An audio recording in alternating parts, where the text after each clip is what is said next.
नमस्कार मित्रांनो, तुमचे स्वागत आहे श्री स्वामी समर्थ. मित्रांनो, तुमची किंवा तुमच्या जवळच्या व्यक्तींची कन्या राशी असेल तर तुम्ही हा व्हिडिओ संपूर्ण बघावा.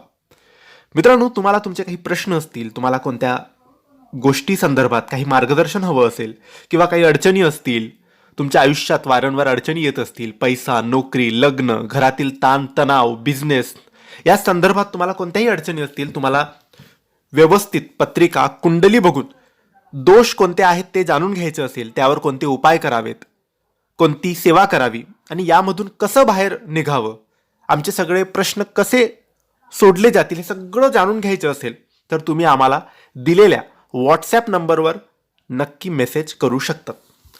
मित्रांनो, आजचा हा व्हिडिओ खास आहे कन्या राशीसाठी. 2 मार्च 2026 सोमवारच्या दिवशी होळीचा पवित्र दिवस आहे आणि या दिवसापासून तुमच्या आयुष्यात काही महत्त्वाचे निर्णय आणि बदल सुरू होणार आहेत. कन्या राशी म्हणजे बुध ग्रहाची पृथ्वी तत्वाची राशी असते, जी की शिस्त, तपशील, विचारपूर्वक निर्णय आणि परफेक्शन याचीही रास असते. आणि यंदाची होळी तुमच्या आयुष्यातील गोंधळ साफ करून नवीन दिशा तुम्हाला देणार आहे. कन्या राशीचा स्वामी हा बुध असतो. होळीच्या सुमारास बुधाची स्थिती तुमच्या विचारशक्तीला अधिक तीव्र करणार आहे. महत्त्वाचे कागदपत्र, करार, परीक्षा, इंटरव्ह्यू या गोष्टींमध्ये यशाची शक्यता वाढते आहे. गुरु तुमच्या भाग्याला साथ देतोय, पण शनी सांगतोय मेहनत सोडू नका. होळीपासून पुढील 45 दिवस तुम्हाला तुमच्या पैशाच्या बाबतीत स्थिरता दिसू शकते. खर्चावर नियंत्रण ठेवा, बचत वाढ नक्की दिसेल. नवीन गुंतवणूक करायची असेल तर करू शकतात. जुना अडकलेला पैसा सुद्धा परत मिळू शकतो. पण एक गोष्ट लक्षात ठेवा, कोणावरही डोळे झाक करून विश्वास ठेवू नका. कन्या राशीला फसवणूक टाळण्यासाठी सगळं नीट तपासून घेणं खूप महत्त्वाचं आहे.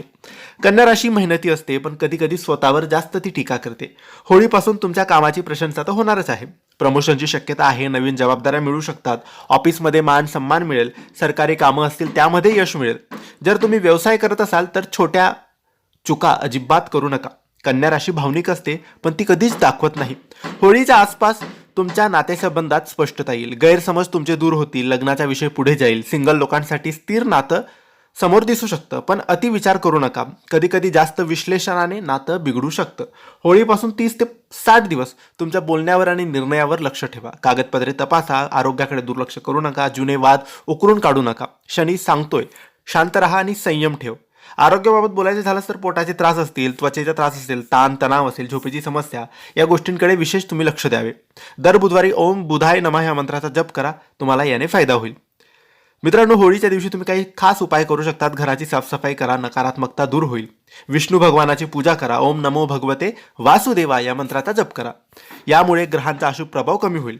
होळीपासून 60 दिवसाच्या आत तुम्हाला एक महत्त्वाचा निर्णय घ्यावा लागू शकतो. तो निर्णय करिअर संबंधित, नाते संबंधित किंवा घर बदलायचं असेल तर त्या संबंधित असू शकतो. यापैकी काहीही असू शकतं. हा निर्णय तुमच्या पुढील 2 वर्षावर प्रभाव टाकू शकतो. कन्या राशीसाठी ही होळी म्हणजे गोंधळातून शिस्तीकडे जाण्याची वेळ आहे.